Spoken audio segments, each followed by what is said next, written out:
So our sixth organic reaction is called saponification. You probably never heard of it before. It is almost the opposite of esterification. So remember, I had an acid and alcohol yields an ester in water. Well, this is like backwards, so watch.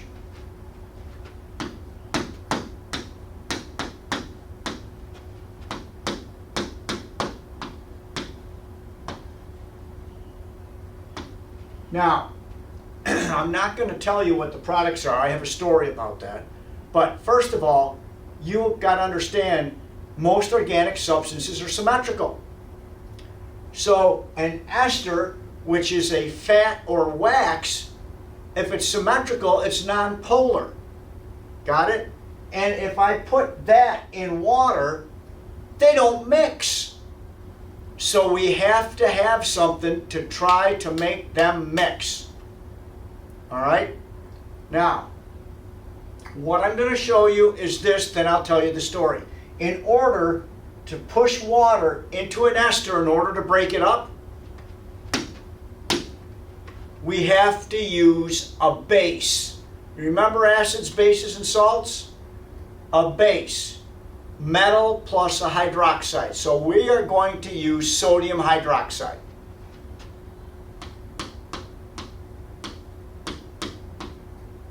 So, once we use sodium hydroxide, that'll push the water into the ester and it'll split it up. So here's my story about what the two products are.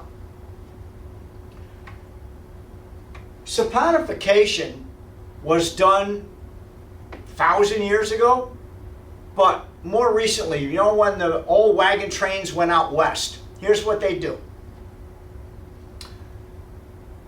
They would have a campfire, and they would take the ashes from the campfire and they'd put it in a bucket of water.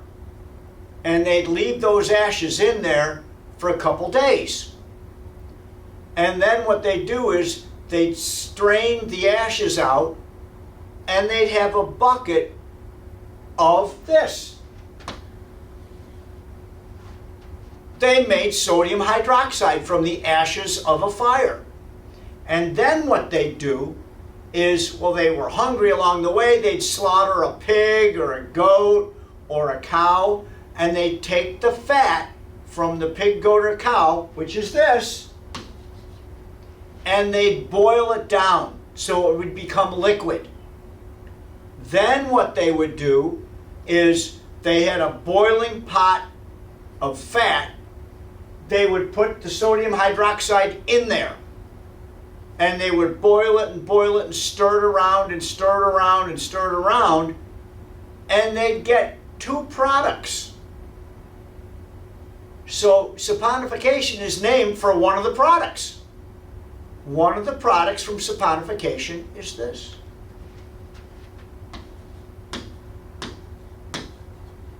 Soap. They'd get soap. But in the early days, like in the pioneer days, they couldn't really regulate how strong the soap was. So not a lot of people liked to take baths, even though they were covered in like grease and grime and all that stuff, because the soap was so strong, it would kind of dissolve. It would dissolve the dirt away, but it would probably dissolve some of their skin and some of the hair on their skin. So they didn't really like to do that. And plus, if they got it in their eyes, it would burn for days. But just think, today, if you get soap in your eyes, it still burns, okay? Because it's made from a base. All right? So, soap was made thousands of years ago, but that's how they make it. Now, there's a second product. So, the soap is like a kind of a hard solid on the bottom, and they get this white greasy stuff on top. So, the two products from saponification, soap and this.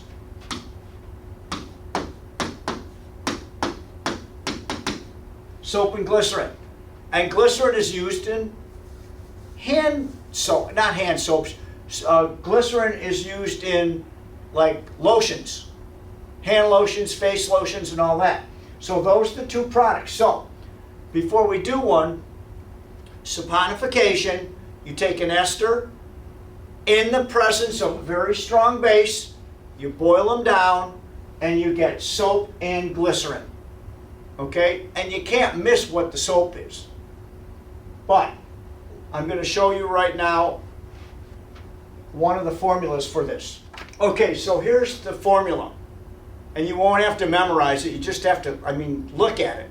So I have C17H35COO, and then over here I have the other C, so that's the kook. This is the ester.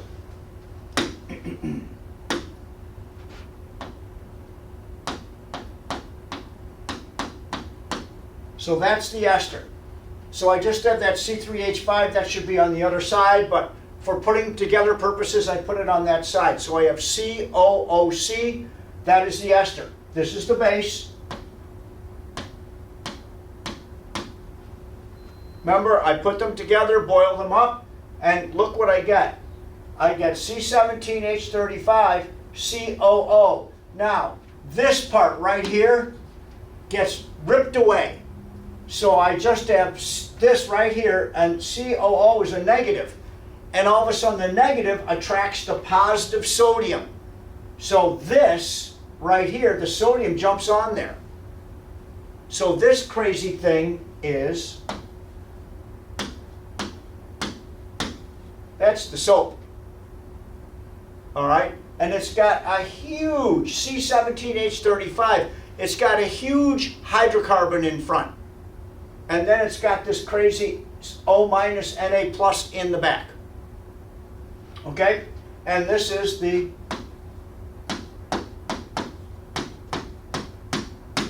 that's the glycerol. Okay? So anything in organic chemistry, if you see a gigantic hydrocarbon with a metal, I don't care if it's Na plus or K plus or Ca plus 2, if you see a metal there, that's the soap. Now, it's incredibly interesting how soap works. So I'm going to show you what soap looks like. A molecule of that thing.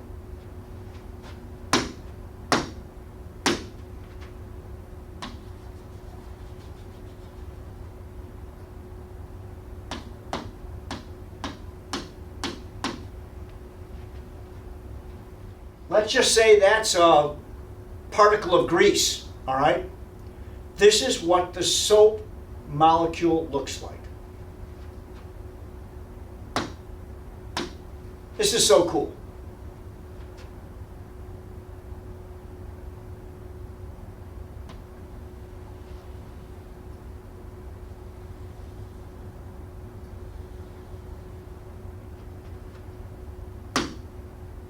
Now, watch. This end, the spear, is the hydrocarbon chain. So this is hydrocarbon chain, and this part right here is nonpolar.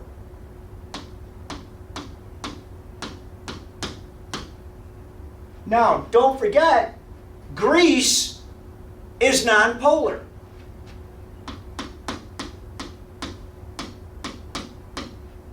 So this piece of soap molecule, one end is nonpolar and it spears the grease.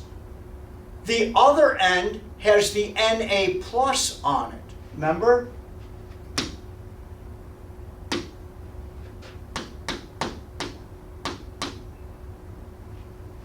And what happens is the Na plus attracts this.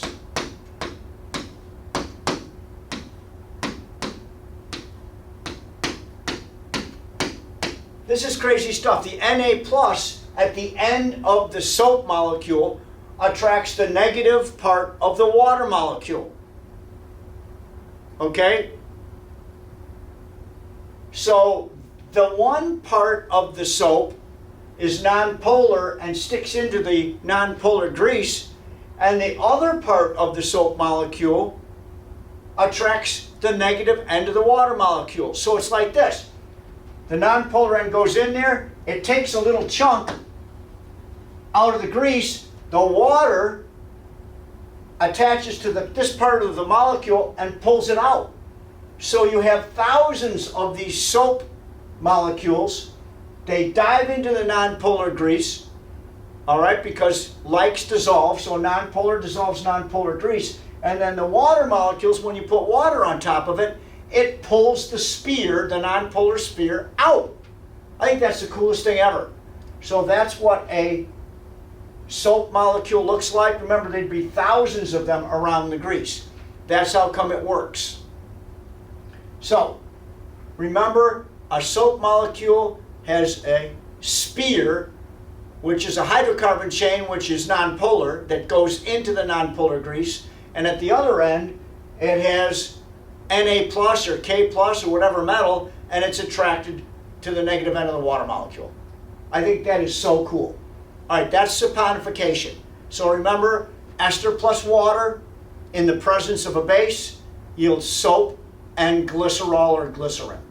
Okay, that's Roman numeral 6, saponification.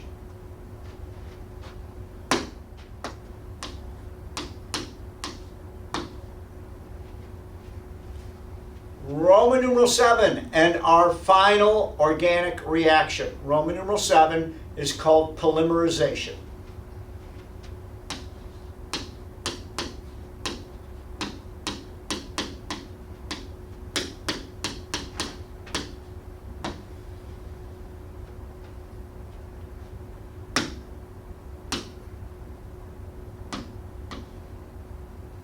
So you've probably heard the word polymer, but you may not know what it means. So, polymerization is this.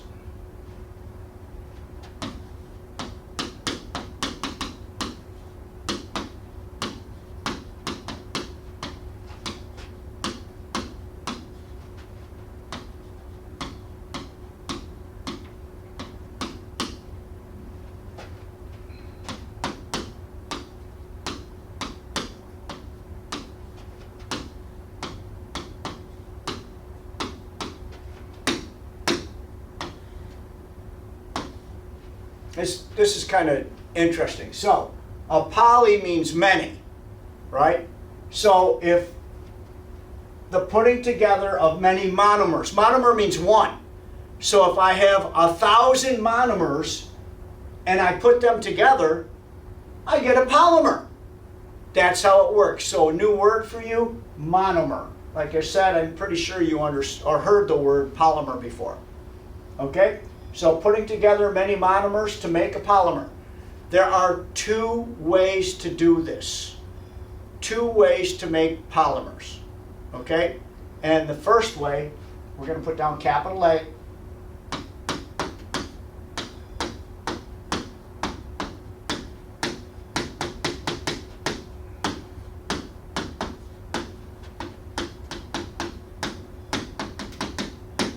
So the first way we're going to talk about is called condensation polymerization. Well, you all know what condensation means, taking out water. So in other words, in order to put 1,000 monomers together, you got to put them together and drop water out.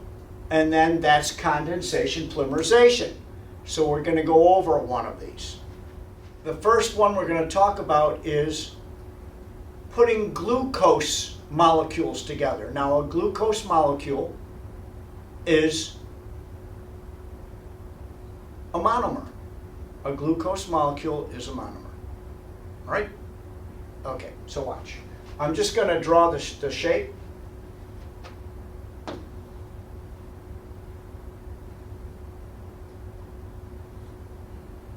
And here's what I have on it.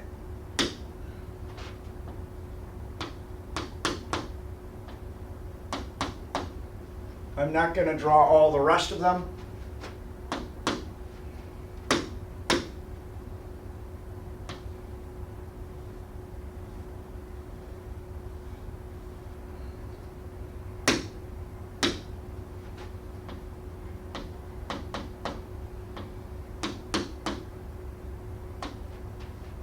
So, that's a glucose and that's a glucose.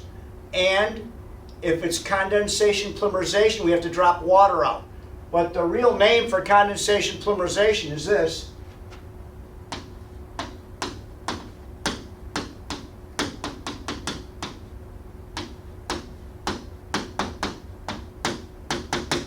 dehydration synthesis. So what's going to happen is we're going to do this. We're going to take an OH off of this,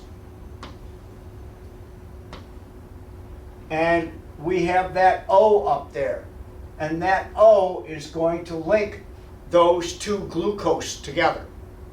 Now, maybe you've heard of these 1-glucose.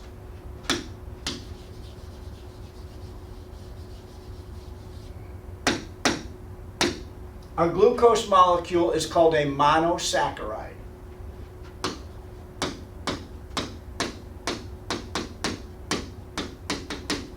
So, monosaccharide, monosaccharide. If I hook them together, I get this.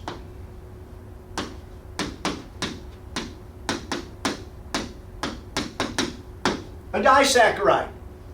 Two of them together. So, monosaccharide glucose, that's like a simple sugar. A disaccharide is like table sugar or sucrose. All right, now watch. We know sugar dissolves in water. We know glucose dissolves in water. But the more we put together, it's not a disaccharide. If we put 100 monosaccharides together, we get this.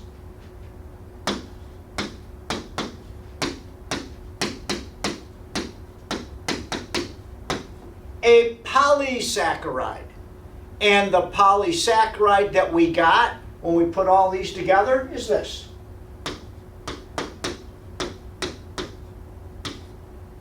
Starch. Now watch how the properties change as we put them together. So a monosaccharide like glucose easily dissolves in water. A disaccharide like table sugar easily dissolves in water. But as we put them together, as we put all these monosaccharides together and we get starch, starch is almost insoluble in water. So the properties really change as you get more and more put together. So polysaccharides, like starch, they don't really dissolve very well in water. Okay? So this is an example of condensation polymerization. All right? Another example of condensation polymerization are these.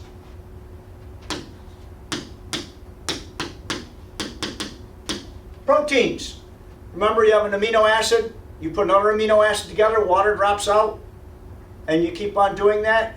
So amino acids, if you have a long chain of amino acids, you have a protein. Okay? All right, so now, what you have to know, the three types, the most important types of condensation polymerization polymers. All right? So the three types: protein, starch,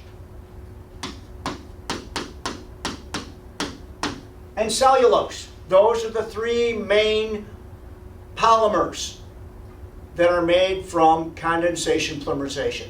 And you know what proteins are, you know what starch is, but cellulose, remember from biology, it's part of the cell wall. The rigid cell wall, that's cellulose. Okay? So, that's condensation polymerization. The next one we're going to do is called addition polymerization.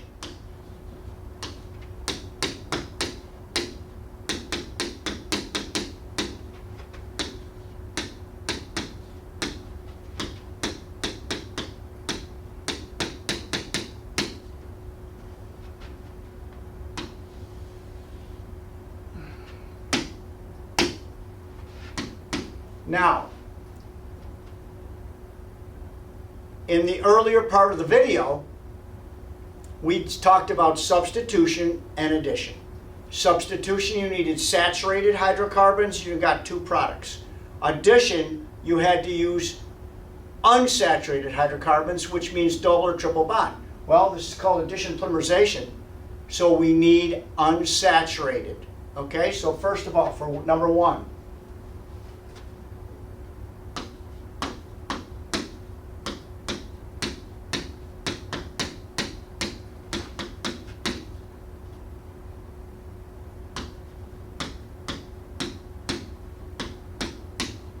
We need unsaturated monomers. And the way we're going to do it is we're not going to drop water out because there's no water to be dropped out. So, need unsaturated monomers. So how do we put them together? We break the bonds.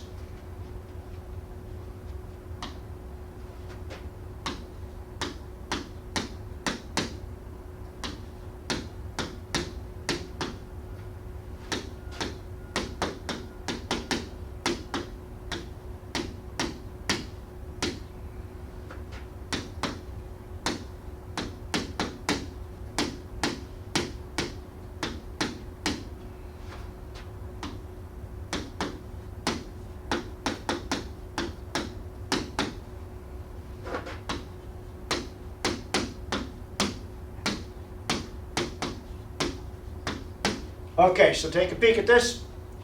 We need an unsaturated monomer. So what we do is we put all these unsaturated monomers close to each other, and then we break the double or triple bond, and they all get put together, and it is called a polymer. Now, so we'll do one example of that. And we are going to use ethene. So watch how this works.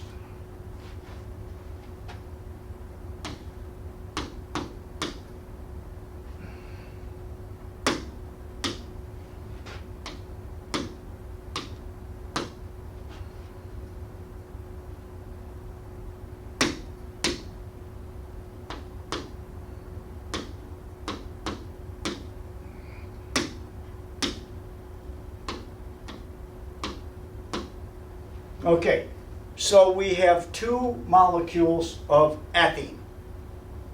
All right? Now, what we have is this. I'll write down the word ethene.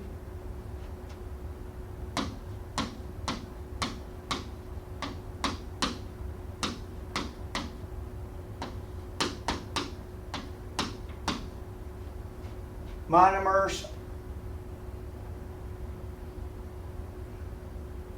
The monomers are ethene. So those are two monomers, ethene. What's going to happen is there's no oxygen in there, so we can't drop out water. But remember what I said, we're going to break the bond. So when I break that double bond, I'll show you where the new bonds are. So I have this.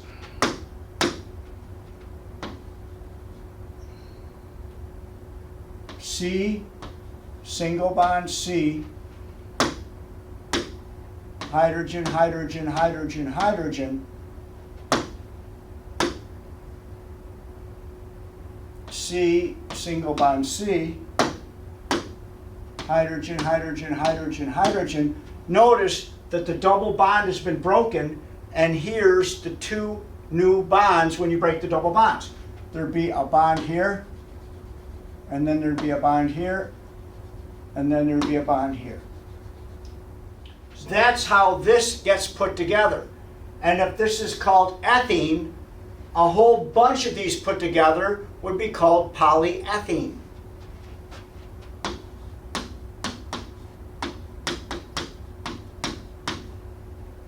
Polyethene. And amazingly enough, most of the plastics are made by addition polymerization. Okay, we'll write that down later on. We got to put this together now in a simpler term. All right, so watch.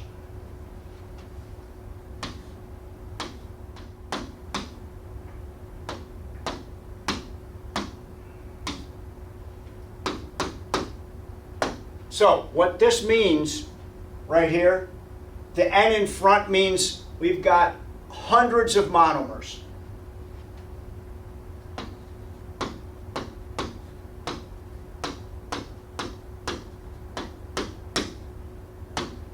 Now watch what happens.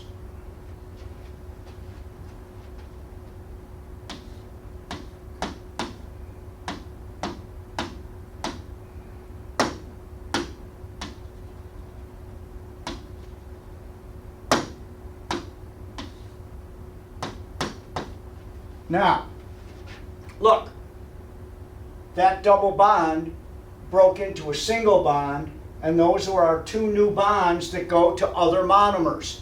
The N in the front means they're all monomers, but the N down here means they're all put together, so that thing must be a polymer.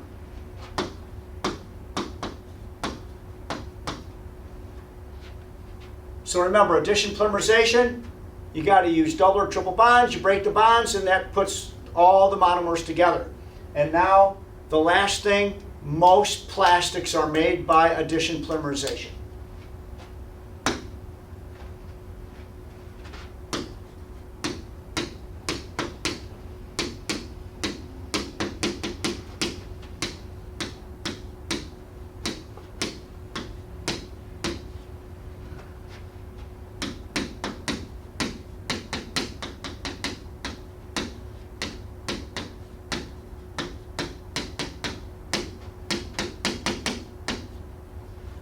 So, the two final organic reactions, one was saponification, which means making soap and glycerol, and the other one was polymerization. You have condensation polymerization, which mainly gives you starches, cellulose, and protein, and you have addition polymerization, which gives you mostly plastics. And we are done with the organic chapter.